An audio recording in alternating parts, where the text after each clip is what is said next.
Hey there, everyone. Gerson here from MSP Saber. Today, we're being joined by a good friend of mine, Dave Cava, co-owner of Encore Strategic and former co-owner Proactive Technologies. Built a wonderful MSP and now has a company where he helps out with staffing, coaching, and a lot of wonderful things, creating new MSP leaders. Dave, thanks for joining. My pleasure to be here. So we're going to talk today about a little bit of how we built a $10 million MSP in 11 years and how that happened and some keys to that going down the way that it did. Like a lot of other MSPs, we started with some chaos.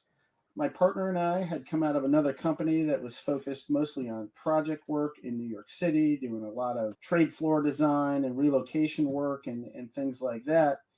And I ran a small MSP practice, which within that, now we would call it an MSP practice. Back then we called it VCIO, basically doing outsourced support for small businesses.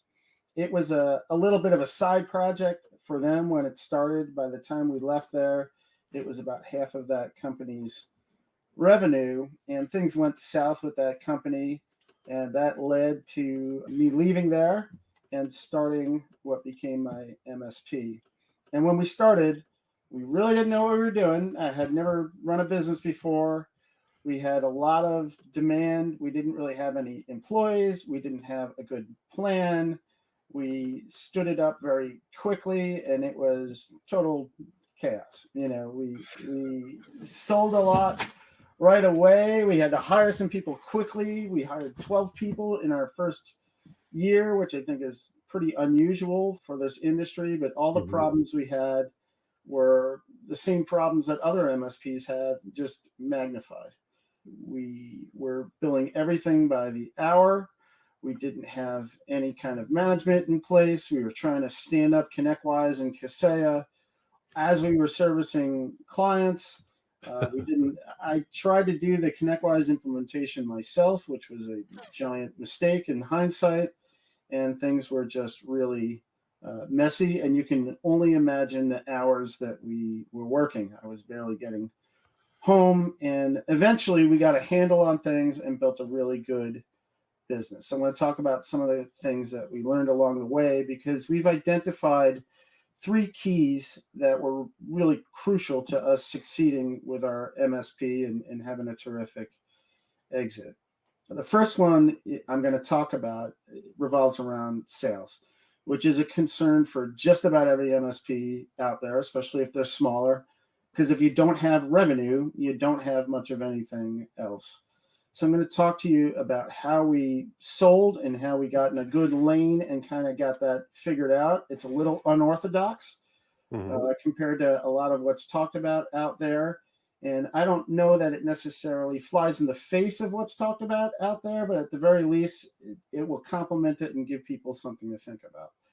Wes Spencer said something recently, and he basically said, I can tell you which MSPs will never make it past $1 million. I'm paraphrasing here, and it's the ones who don't have owners who focus on sales, right?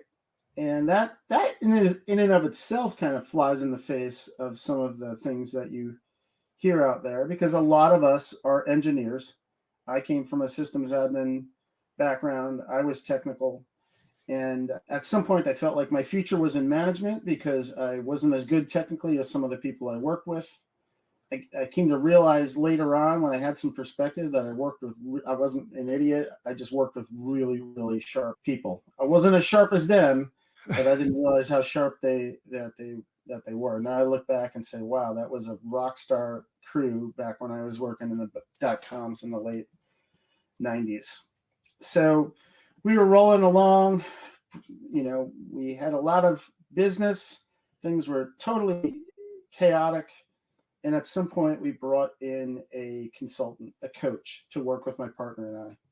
And we were both doing everything. We had no delineation between us. We were both trying to manage service. We were both trying to do sales. We were both involved in operations. We were constantly stepping on each other's toes. We couldn't make any significant decisions without having a powwow.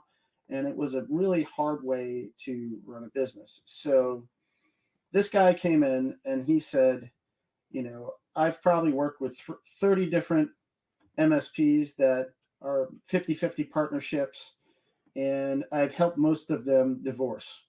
He's like, I'm going to tell you what you need to do if you don't want to wind up divorced as business partners.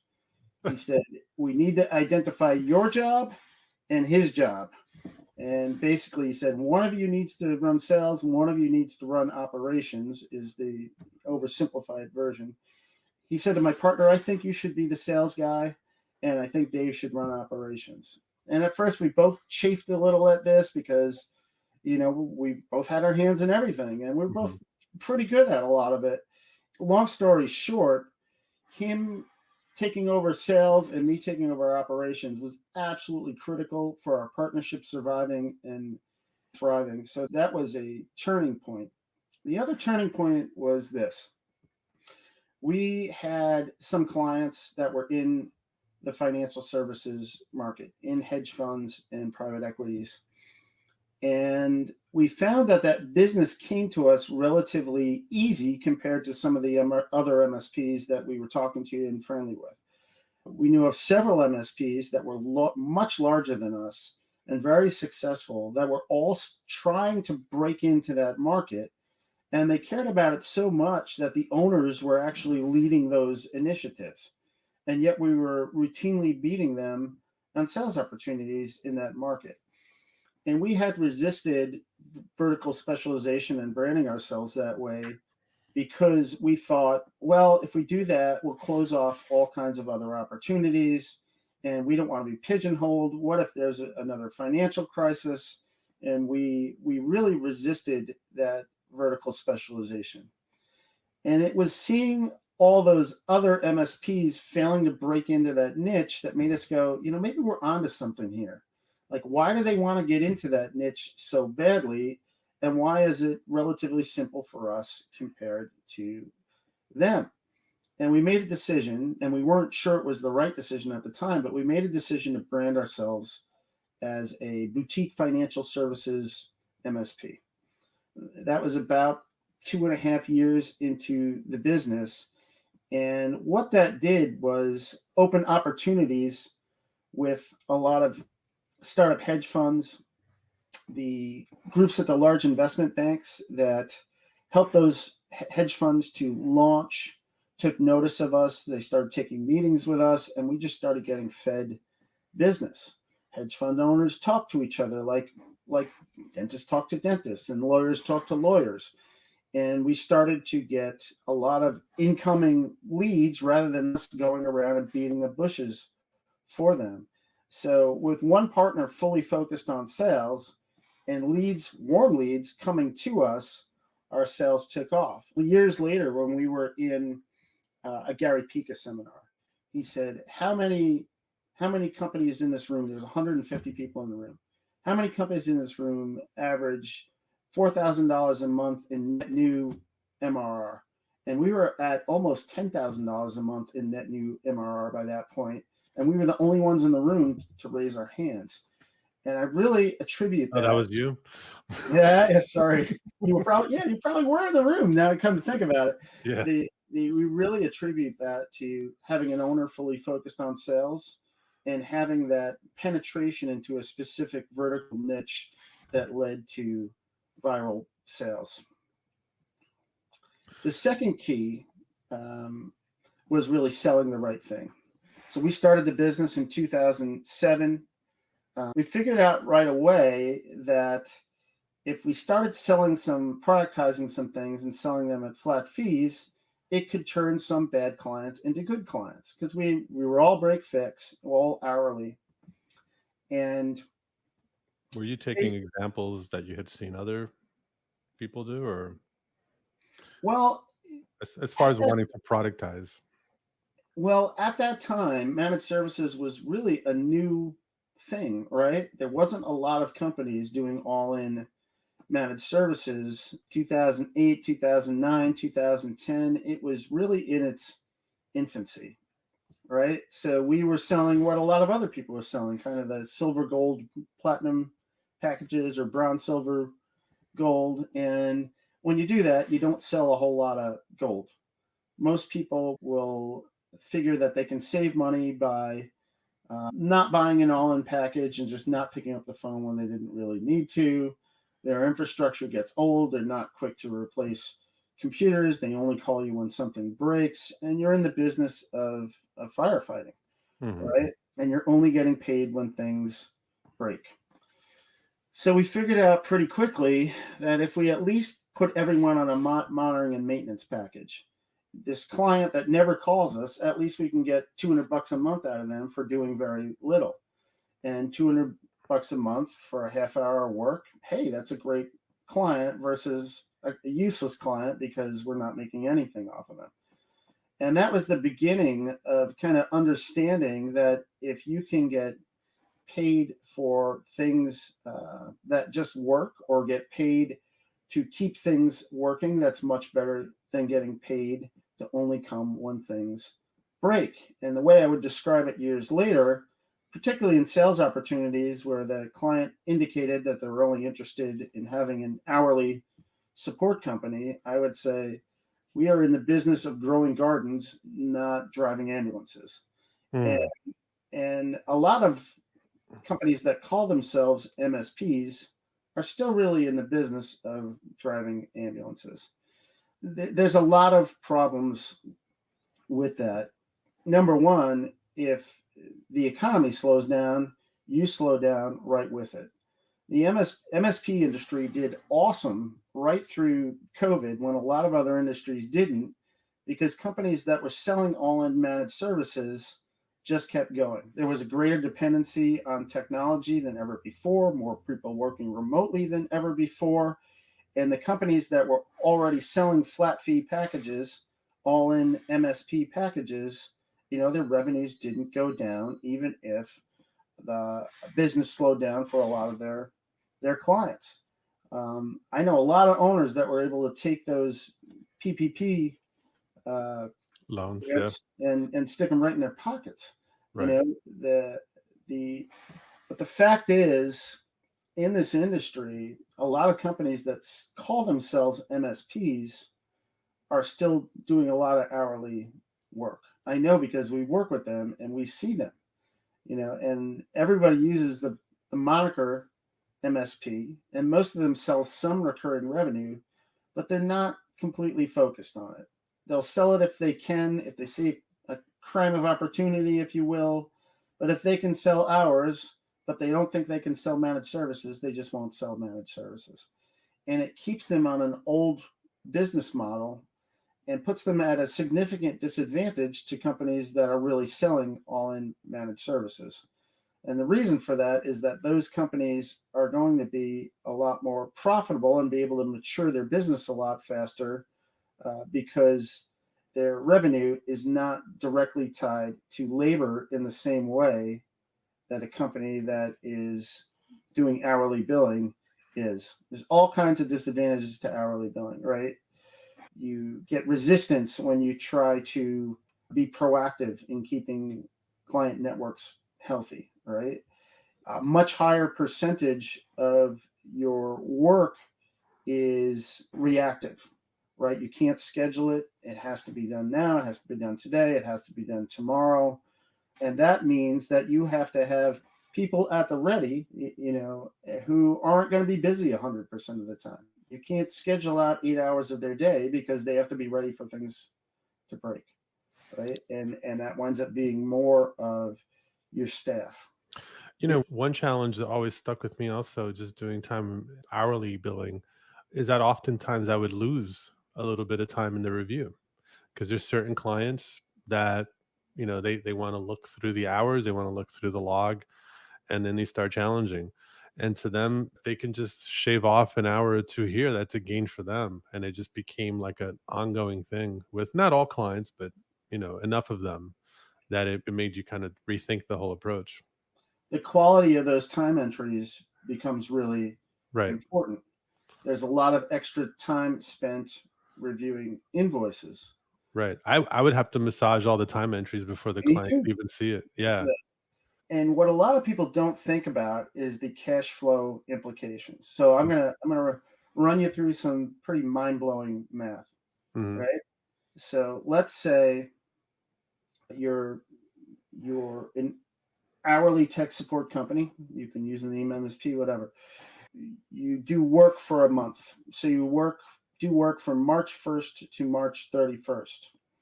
Then you have to make sure everyone has their time in. You got to review all the time entries.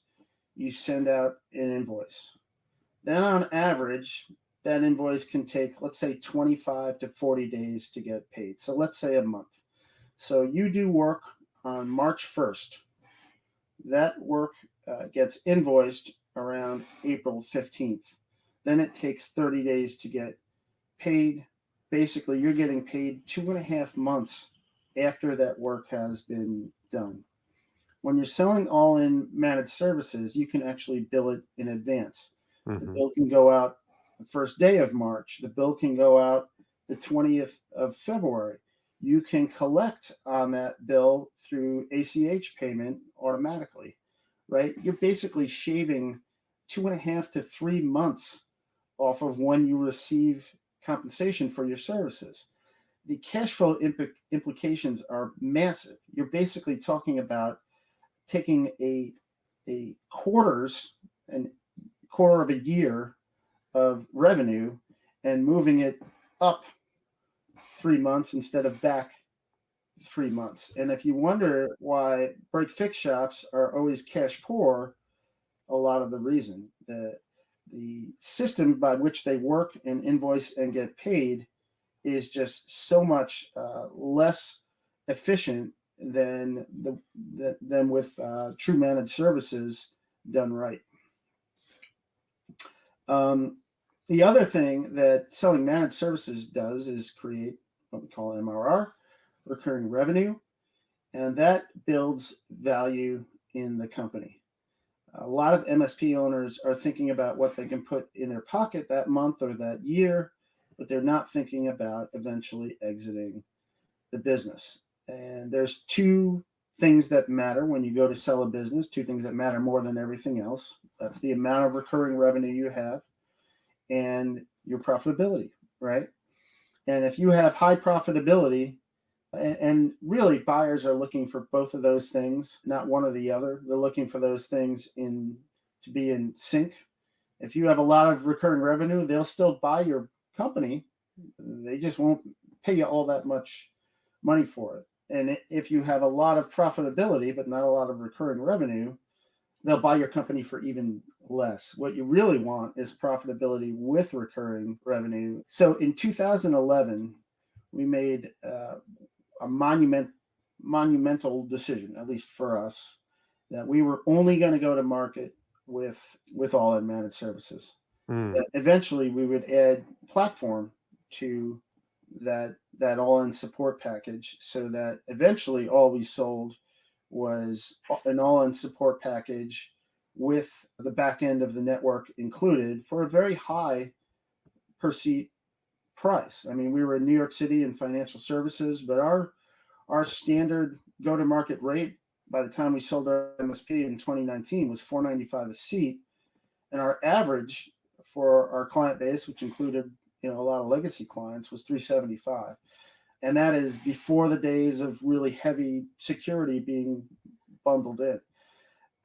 So there's all kinds of things you can do in terms of packaging things so that you can get that per user price up there and really show value. But the idea there is that once you are selling all in support plus a software bundle that covers the basic security and some of your tools and some of the back end of the network, core servers and firewalls and switches, that number is not that eye popping. They go, that's it. That's what I'm going to pay every month. That's consistent. Yes. And you can really begin to get the profitability up on those deals.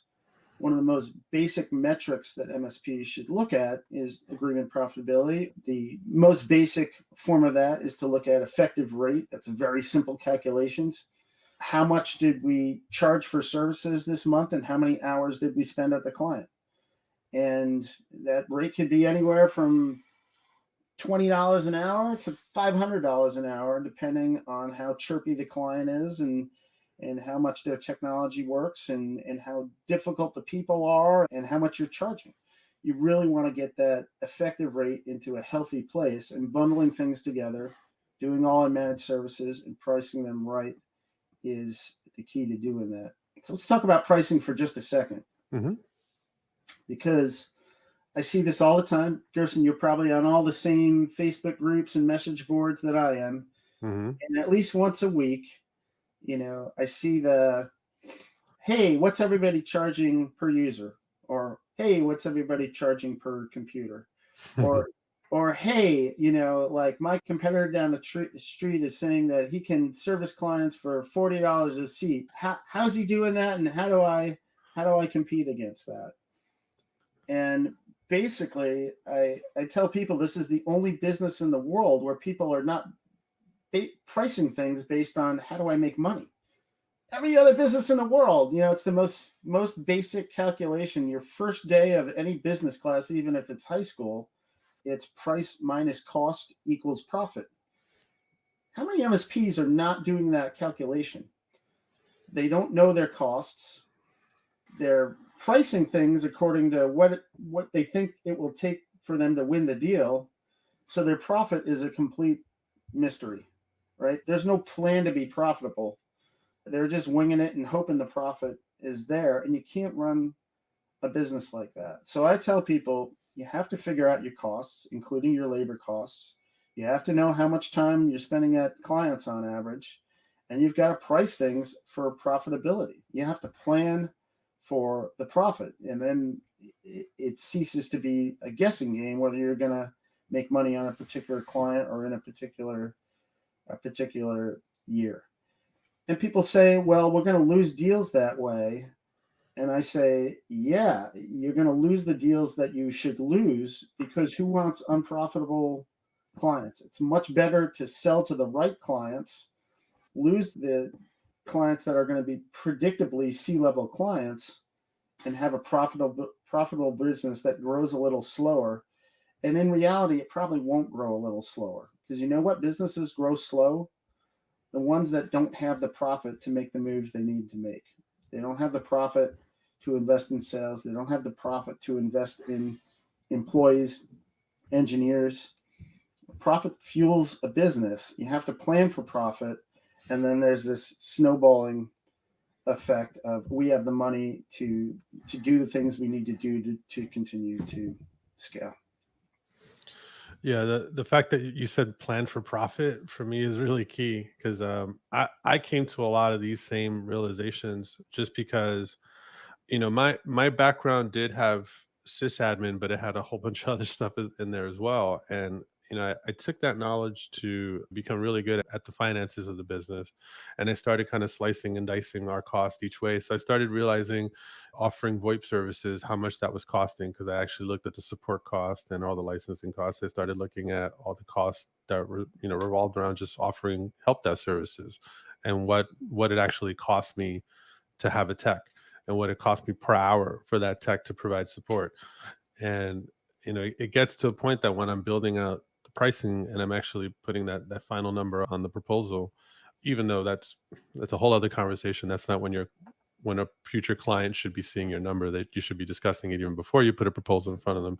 But the point is, I put my numbers in front of people with a very high degree of confidence, and also with that same confidence, I would walk away from a deal if someone just didn't agree with my pricing and didn't agree with kind of the how I arrived at it, because I'm like, I'll lose money on it. And I would actually work out to people. I said, I'm assuming that there's a certain amount of work that you're going to give me. Now I'm taking sort of a risk, that it's going to probably be higher at first, and I can actually get you to a lower point. And I would actually share graphs. Not everybody does that, but my point is, I took it from that perspective. And at the end of the day, I think a really key point to what you're saying is, you are gonna, if you're really serious about it, you're gonna have to turn down deals. Deals that you could say, hey, maybe 12 months ago I would have taken that deal, but You used a word there that's really important. You used it a few times, and it's confidence, right? The psychology of you're this so right. business Yeah. is we could talk for hours just about that, because a lot of MSP owners are operating from a place of fear. I'm afraid to not have enough revenue. I'm afraid to lose clients. I'm afraid to lose deals. Instead of saying, I know who we are, I know what we need to do to make money. There's clients out there that are a great fit for me. I'm going to find them and I'm going to sell some of them. And the ones that I don't sell, it's probably a good thing because I know who I am and I know how I make money. The switch that flips in your head, I talked about Gary Peak a little bit. My partner and I went to the first MSP seminar he ever did. It was, I think, 2008. And he had this whole thing where he talked about sales and he said, there is no egg, and what did he mean? He said, a lot of people walk into sales opportunities like they're carrying a raw egg on a spoon. They're terrified of screwing up or losing it. It's a switch that you got to flip in your head that just says, I have a plan to succeed. If today doesn't work out, tomorrow will work out. Confidence is so important for entrepreneurs. And the thing that I want to emphasize is if you have a plan, sometimes confidence is a decision. You decide not to be afraid. You decide not to be distraught over setbacks or perceived setbacks, and you execute the plan. There's a verse in the Bible that says, "Though a righteous man falls 7 times, he rises again." Right? Like Mm.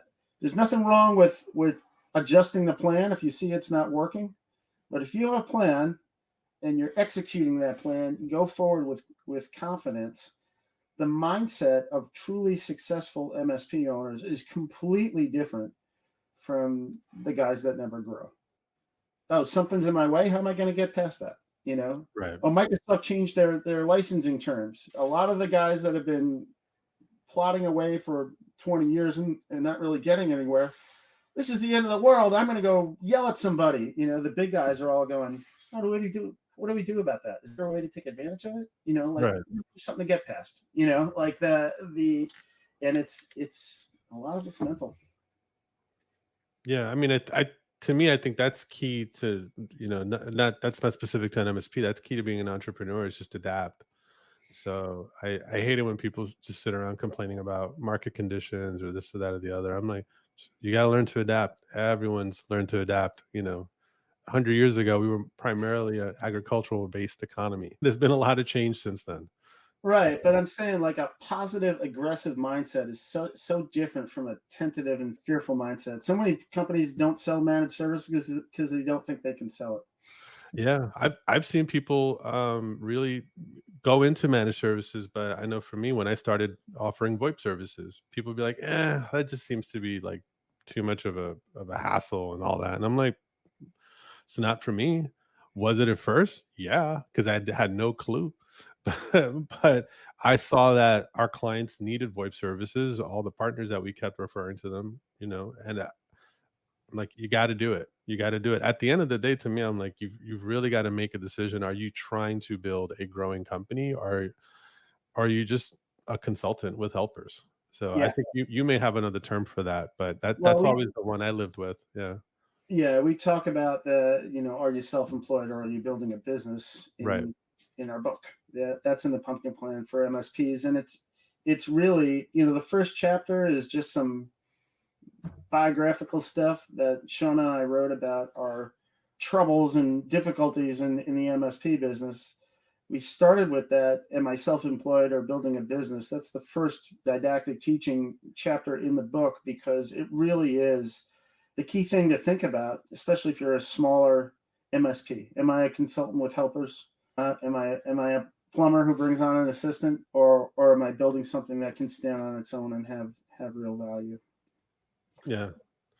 And I know for me, at the time, I wasn't the most technical person. I actually brought on 2 partners and then eventually ended up just being, 1 partner with me. I needed that help. You know? I I can actually bring in sales and I could come up with material and a lot of, great things to say and a lot of messages, stories to share, but The technical side, when it kind of got up to a certain level for me, I needed help, and I actually needed to start figuring out, even after the partners were settled, just to be able to really. I was like, I said, this is a lot of work to do. I mean, I think most owners, they know when they stayed up late and they're kind of reviewing all their tickets, and when you're first starting the business, at some point for me, I'm like, I need help.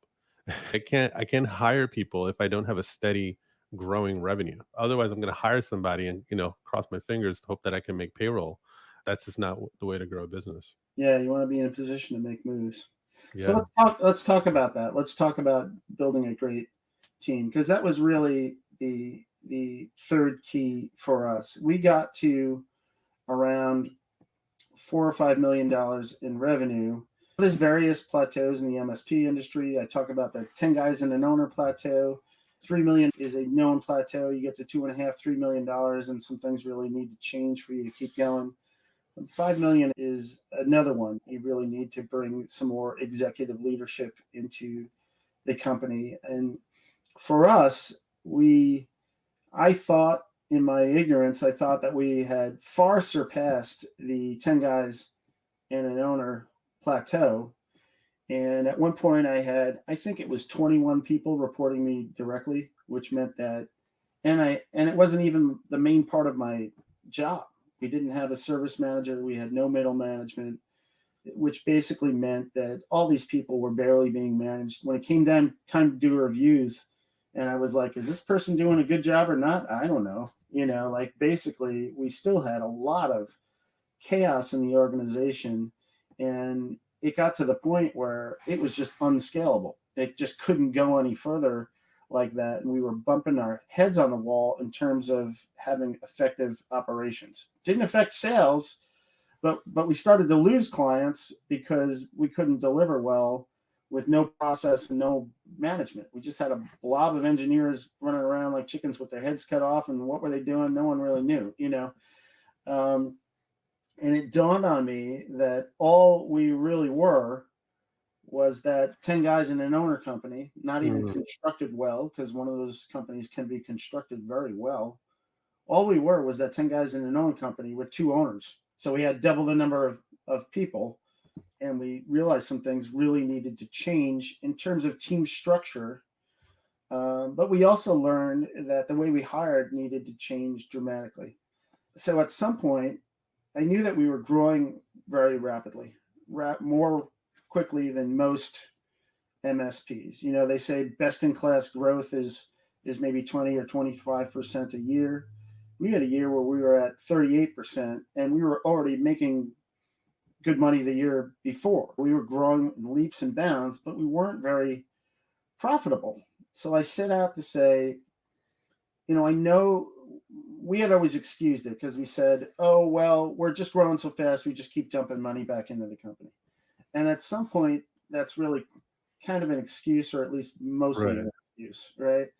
So I decided to do a little research, and I said, I know 3 or 4 companies that are growing as quickly as we are that seem to be much more profitable. And if they'll talk to me, I'm going to go pick their brains and figure out what they're doing differently than us and differently than everyone else. So I flew out to a company in Texas where I just had great respect for the owners, and it seemed like they really had their act together. I talked to one other company in New England. I talked to one that was local to me on Long Island, and one other company. And basically I said, what do you think's been the keys to growth? How have you been able to stay profitable as you grow? And I just looked for common denominators. I looked for themes. I wasn't looking to learn anything about, and I thought it might come down to, well, we bought this software package and it really turbocharged everything. I wasn't looking to learn about anything in particular other than how do we keep growing like this but make more money. Mhm. I was really just learning, and not just because I wanted to stick more money in my pocket, but for the health of the business, because it was a constant strain for us. We had a credit line. We were at one point we were paying $6,000 a month in interest on our credit line. And as I talked to these companies, the thing that really stood out to me the most is the way they constructed their teams and the way they recruited and hired was very different from us. And it was very different than all the other MSPs that I saw. I wasn't expecting that to be the conclusion, but we hired just like everybody else. Some piece of the business gets strained and you say, we better add another person. It's a very reactive way of hiring.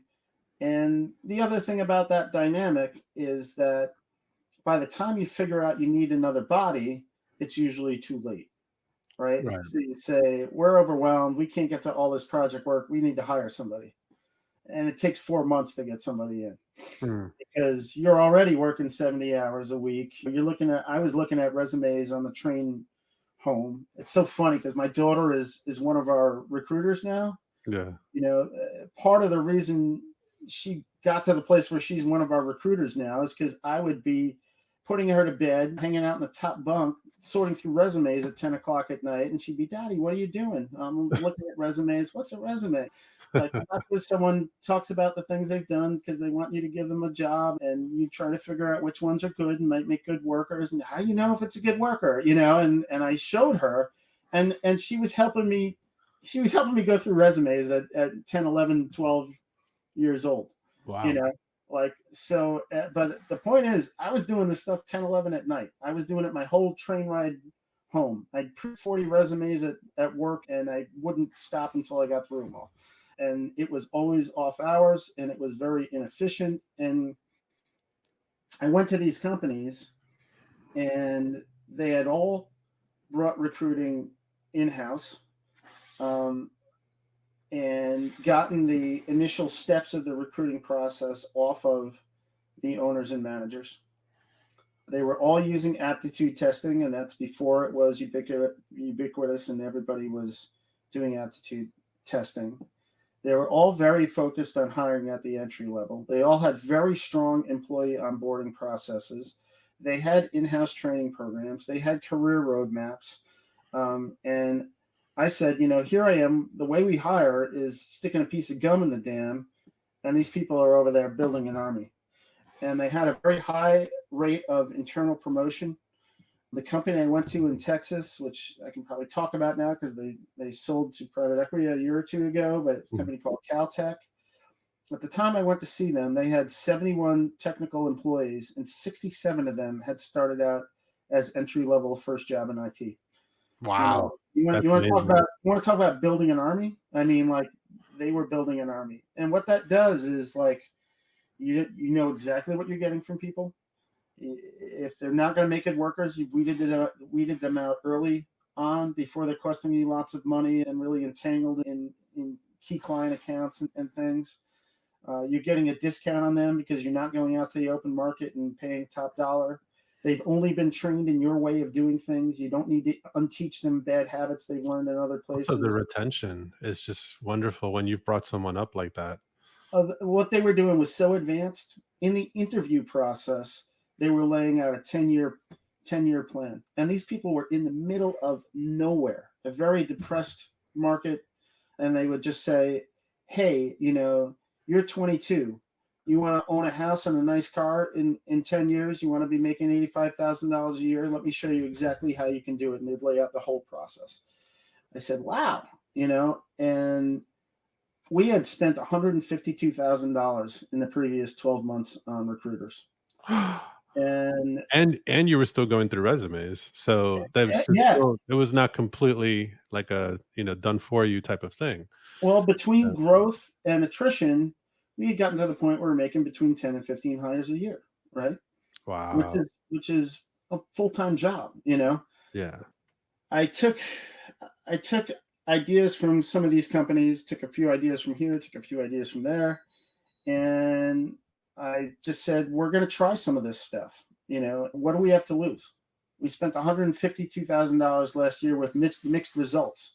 We were paying $15,000 recruiter fees on guys that weren't even working out. They'd last 6 months and we'd be at $15,000 and be in an even worse place because we just had to fill the hole again, and it hadn't been filled well in the 6 months that the guy was there.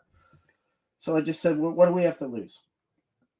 I hired somebody to do recruiting. I wanted to make sure it was not an experienced recruiter because I didn't want someone to walk in and say, I know how to do this.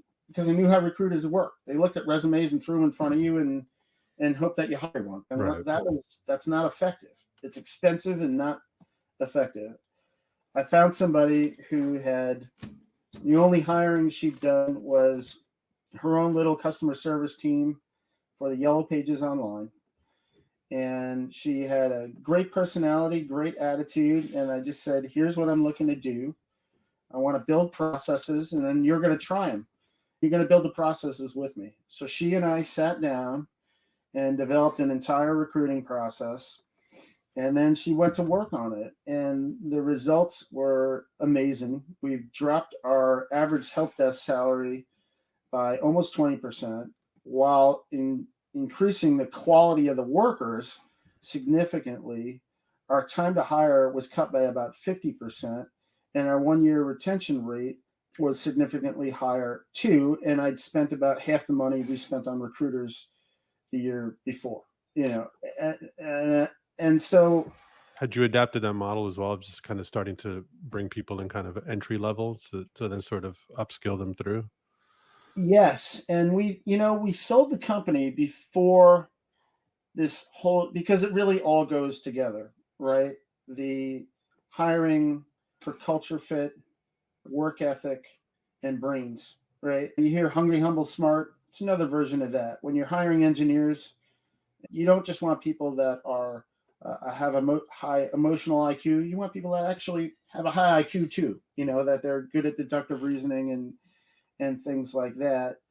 So we did focus a lot at the entry level. We started to see more and more of those level 2 and 3 positions filled from within, and then you just feed it from the bottom.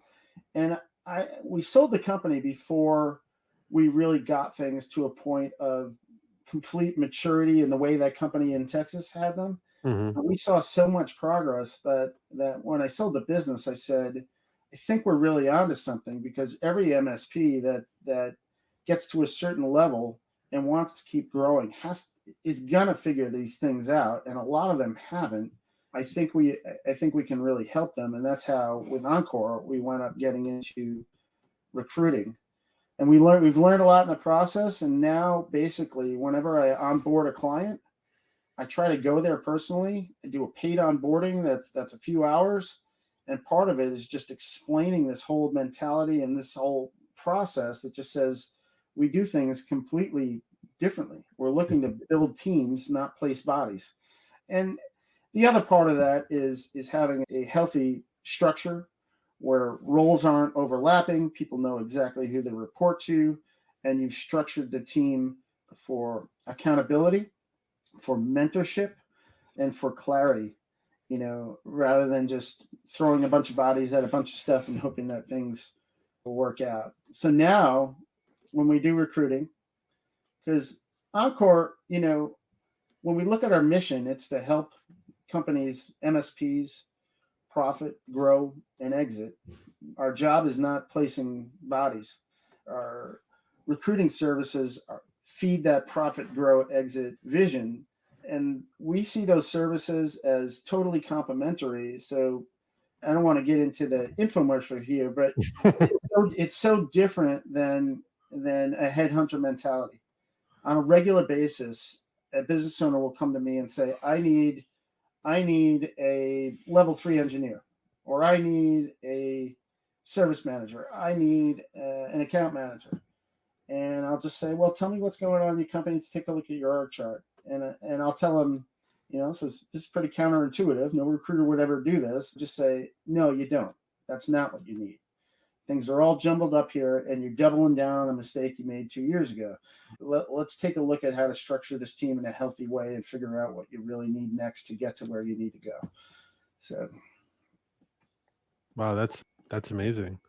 It was so much that you gave me. I'm like, oh my god, you walked me through the whole thing. let's just talk tech work, Hmm. because that's what most MSPs do the most of, and it's what they understand the most. Hmm. When you develop a consistent process, you can begin to push work down the totem pole. So, like, if every client you have has a different firewall, you're always going to need a top tier firewall expert to work on every firewall. If you have a standard firewall that's used by all your clients with a standard configuration that has some minor variations and tweaks on each account, that goes from being a senior engineer responsibility to a mid-level engineer responsibility. You have a configuration set, you have everything templated, you have variables documented, and you can begin to push the work down the totem pole. And then what happens is that level two guy starts to learn firewalls and eventually and grow in their career, versus that work being cordoned off to the most senior guy in your organization, never to go down the ladder and give an opportunity for other people to grow. So that work is costing you far more to deliver, and usually that most senior guy is a single point of failure until you get to be a really big MSP. It creates all kinds of issues. The same thing with recruiting, right? If you have a really well-defined process that says, before we did our first recruiting assignment, we had a 40-page manual for our recruiters that basically says, this is the order we do things in. This is what our job application looks like. This is why it looks like that, and the things that we're looking for when we review it. When we review a resume, here's some green flags, here's some yellow flags, here's some red flags. When we do a phone screen, it should be this long. The first half of the phone screen is, do they have two heads test? Can this person communicate? Are they throwing up any red flags? The second half of the phone screen is a sales job. This is why you should really want to work for this company and why this job is a great fit for you. And, like, all of that is super well defined. And when you have a process that's super well defined, anybody that's smart and personable is going to be able to follow that process. Until we started getting into executive level recruiting, I hadn't done an interview in the last 2 years. And our recruiters crushed it because they know exactly what to do and what to look for, because we created the process, and it's a great process. And you can do that with anything in your company. You just got to do it. The reason why so many owners and managers are stuck doing recruiting is because they don't have a process. They're thinking that no one's going to see what I can see because they haven't trained anyone to see it. They haven't given anybody the tools. And what happens is that those owners and managers generally don't have a lot of time. They don't even know the right things to look for in a lot of cases. And if they did have a process, they would probably shortcut it because they're short on time. By offloading that, whether it's hiring somebody internally or outsourcing it to somebody like us, you can processify, that's a word I like that I made up, the whole entire experience, and really produce as good a result, or in a lot of cases a better result, because you're not skipping steps, you're not overlooking things. We call our process layered filtering. Basically, the idea is that we are looking for ways to eliminate candidates through every step of the process, and assuming that all that will be left at the end is the cream of the crop. So by the time we hand off a candidate to an owner or a manager, they've been thoroughly vetted. We've gone through the aptitude testing. We've gone through the work styles testing, make sure their job history matches what's LinkedIn. We've checked their social media for red flags. We have asked them about their salary requirements twice. We've done a full top grading style interview, which basically is designed to look for work ethic and motivation over experience and certifications. We've really thought this through, and that came out of my MSP. So all that to say, if you get the right person at your company, chances are they're going to work out. If you get the right experience at your company and it's the wrong person, chances are very good that they're not going to work out. And when people don't work out, it costs you a lot of time, money, and aggravation. One thing you used the word already a couple times is process. I was in the True Methods, and one of our mentors, Peter Bryden, super bright guy, he would always share, if you're not creating a process, you should be following one at your company. And that's always stuck with me, because I think as an owner, I I think after a while I started sort of, filtering in my own head. Is this sort of a little one-off that is just sort of like, I probably won't even have to do this again, or at least probably again in the next 12 months. That's okay. And if it's a short amount of my time, and go ahead, just do it. But if you start finding things that you have to start doing on a regular basis, and they just become such a chore that maybe you even shy away from them, like you were saying with reviewing the resumes and that whole hiring process, it sounded like very laborious to you. And I'm sure at some point, you looked forward to kind of finding somebody, but the whole process wasn't something you were looking forward to. And it's just like you really have to start documenting that process. If anything, see if someone else could even help you document it. Maybe it's the person that you want to start having help you, or the person that you're gonna, maybe they're downstream from you, but start building out that process. And I think also when you're sharing it with someone else, you start seeing kind of the holes in it, and you start actually building out something that someone else could follow. And one of the things also I think someone needs to keep in mind is like check your ego at the door, because I think sometimes people think like maybe there's no one else that can do it as well as I can. Yeah. And the truth of the matter is, I'm like, maybe they won't do it as well as you can, but there's other things that they'll do more. Like maybe they'll actually get more work done for however many interviews and however many candidates you can see in a day or in a week. They could probably do more because they don't have all the other stuff on their plate that you do. So yeah, you just really got to put your ego aside and be like, you know what? Someone else can do this. This does not have to be me. And then just figure out from there what the process is. Because I think some people really get stuck at that ego part, and I wanted to kind of highlight that because it's just like, Well, most the when you get right down to it, the bottleneck at most MSPs is the owner. The right. MSP will go as far as the owner's ability to lead, their willingness to dive into the business side of the business, Hmm. their willingness to focus on sales, their emotional intelligence, and the ability to retain good people around them. It's hard because it requires a good hard look in the mirror for 99% of us, and a willing to work on things that are uncomfortable. But anybody can do it, but it takes some introspection, and it takes some education, and it takes some work, and it takes some humility. Mm, yeah. Absolutely. Dave, I definitely encourage everyone to check you out at Encore Strategic. You're providing great coaching and the staffing and all the stuff that you guys are doing. You just put out this book, I think this year, right? It just came out, the Pumpkin Plan for, February. Yep. yeah. So that's amazing. Even though I've known you for years, I really wanted to know a little bit more detail of kind of your origin story. So it was fun to actually start kind of thumbing through it. I was just jumping right into chapters, which I'm sure, I'm sure most people do. So it's a great book, and I think it's a quick read too. So definitely encourage that. Anything you want to share before we wrap up today? Thank you again. This is amazing, amazing information that you shared about your journey and how you get to where you are now. No, I really appreciate the opportunity to share. And if anyone wants to get in touch, it's pretty easy to find me on LinkedIn, or you can go to encorestrategic.io, read a chapter of our book, or get in touch with us that way. We have a share first, profit later mentality. If I can help anybody with anything, let's chat. Yeah.